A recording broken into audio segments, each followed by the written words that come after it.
last year was the 40th anniversary, and because of everything that was going on and the COVID situation that we were in, restrictions we were in, we had all kinds of things planned and outside broadcasts, but we just couldn't. So there it is. But we are where we are now. Let's talk to David Bedford, who's a published Beatles author. His books include The Beatles' Fab Four Cities and the brilliant Liddy Pool. I don't know whether you've seen that.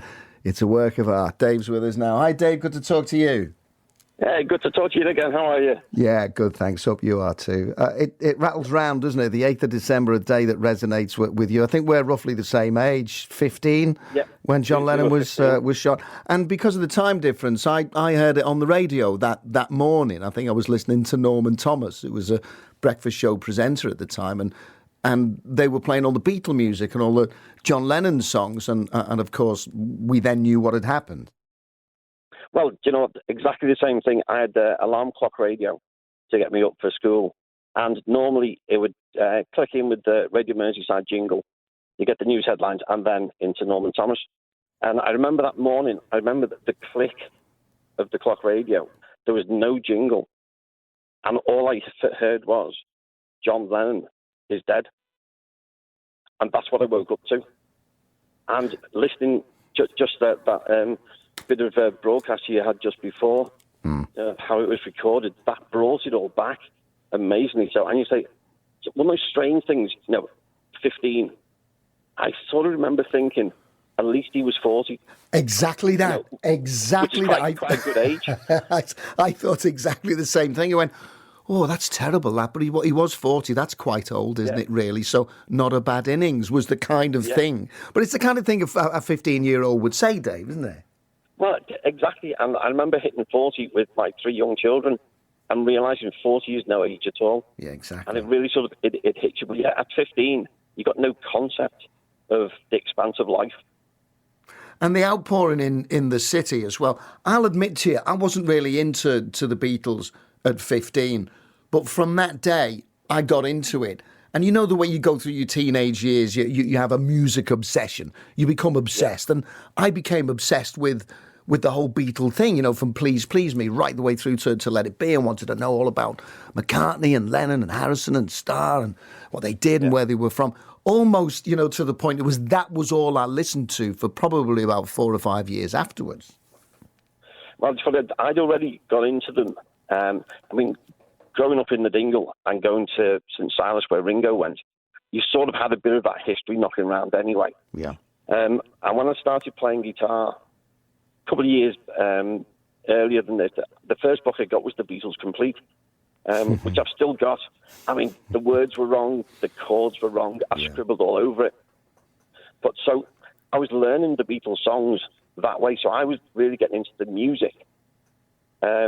Just a couple of years before then, so sort of 12, 13, something like that. Right. Wasn't the only music I listened to. Yeah. But it was the music I got into first, and then obviously the Beatles thing is around me all my life. The last 30-odd years lived by Penny Lane. My 3 daughters were born at Oxford Street, where John was born, and they all went to Dovedale Primary School, where John and George both went, and I'm still chair of governors there. Yeah, and you're chair of governors there now. This was clearly all meant to be. The planets have lined up. I don't know whether you had the conversation with my colleague Minty and Diane from the Beatles Story down there. And Minty asked a really important question. Have we had enough of this now? Because we know the story. We know the Beatles Story. To which I thought, well, I'll mention this to Dave. We thought we knew the Beatles story. We thought we knew until we saw this new Peter Jackson thing, Let It Be. That opened up a whole new raft of questions about these 4 young lads. Because if you look at the Let It Be film that was released, it's a bit dark and it's a bit miserable. It's a bit dour. And it shows the 4 of them not getting on and all of this. But when you see the real footage, these were 4 lads. George was only about 25, I think. The others in the late 20s, having a fantastic time. Well, do you know what? I went back and I watched the original Michael Lindsay Hogg Let It Be film 2 or 3 weeks ago. And you know what? It's not as dark and as dour and as sad as I had sort of remembered it. And maybe we've misremembered the original one.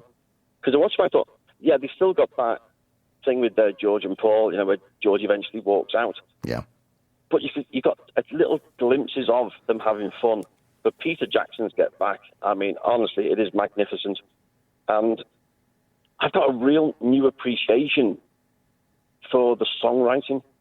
You know, we've had this idea of Lennon and McCartney, greatest songwriters ever. You know, Paul would three-quarters write a song, John would help finish it off, and vice versa.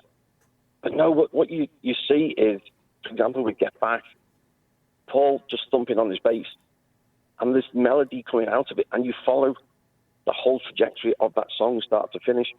And you realise that, particularly with John and Paul, they were bouncing back ideas, messing around with lyrics and structure, and then George and then Ringo, and all of them involved, and you suddenly get completely new appreciation for how they wrote their songs. Exactly that. Yeah, exactly amazing. that. Yeah, and do you know what made me laugh as well? They had Big Mal Evans, who was the roadie there. He was writing everything down. Write this down, Mal. Yeah, write this down. Jojo was a man. Write that down. And I'm like, so it kind of like it made it real. It made it ordinary, if you like, you know, because there was the myth of writing songs, and you've got to be in a room, and you've got to sit next to each other and face each other with a pen and a piece of paper. And it was like a case, Mal, I've got an idea, write this down. And he would just write it down on a sheet of A4. Brilliant. Yeah.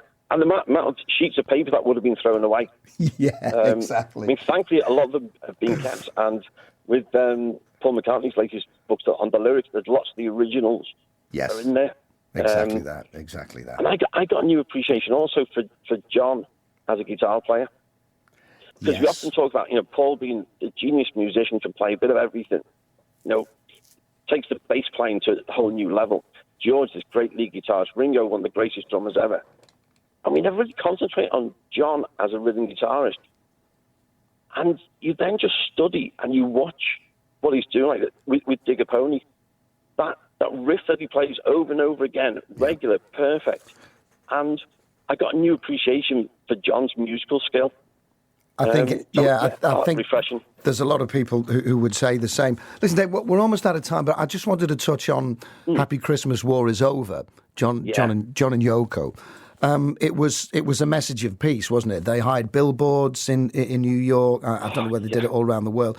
And it just said, Happy Christmas, War is Over. But they left it late. 50 years ago this song came out. They left it late. There was no social media then. You just couldn't, you know, it just dropped and it played. You had to promote it. You had to get it to the radio stations. The radio stations had to agree to play it. And it bombed. It just bombed in that first Christmas. Yeah, I think saying it's bombed is quite ironic with War is Over. Yes, of course. Yeah, they are. But they took out, you know, big billboards in some of the capital cities, put it in newspapers. But I think the important bit with the phrase is what's in brackets, which is if you want it. Yeah. No, War is over if you want it. And John became this champion for peace. And Yoko has kept that going. And with being involved with Dovedale School, you know, I've met her through Dovedale. She's been very, very generous to the school. She does a lot for Liverpool, which people don't often realise. And she's done a lot in John's memory. And I think that song, the fact it gets played every Christmas, and with having the children's choir on there as well, you know, that cry for peace is still needed all these years later, because it's the same message needs going out there. If we want it, war can be over. And that's the message. And, you know, what a legacy John has left for us. Well, we're going to talk to one of the recipients of those special acetates that have been given out as well in a second. Dave, great to talk to you. I'll finish on the same point that I started to talk to you on, which was about age. The kids who were singing on Happy Christmas, War is Over are now in their late 50s, early 60s. Now that's scary. Well, then, that makes us young, though, doesn't it? It does. Well, maybe not me, mate. Yeah. Only as young as you feel. Only as young as you feel. Dave, great to talk to you. Thanks very much. Don't leave it so long next time, mate. All the best. Okay, mate. Thank you. Care. Cheers. Bye-bye. He's a good lad, Dave. Check out some of his books as well. That Liddy Pool one is genius as well.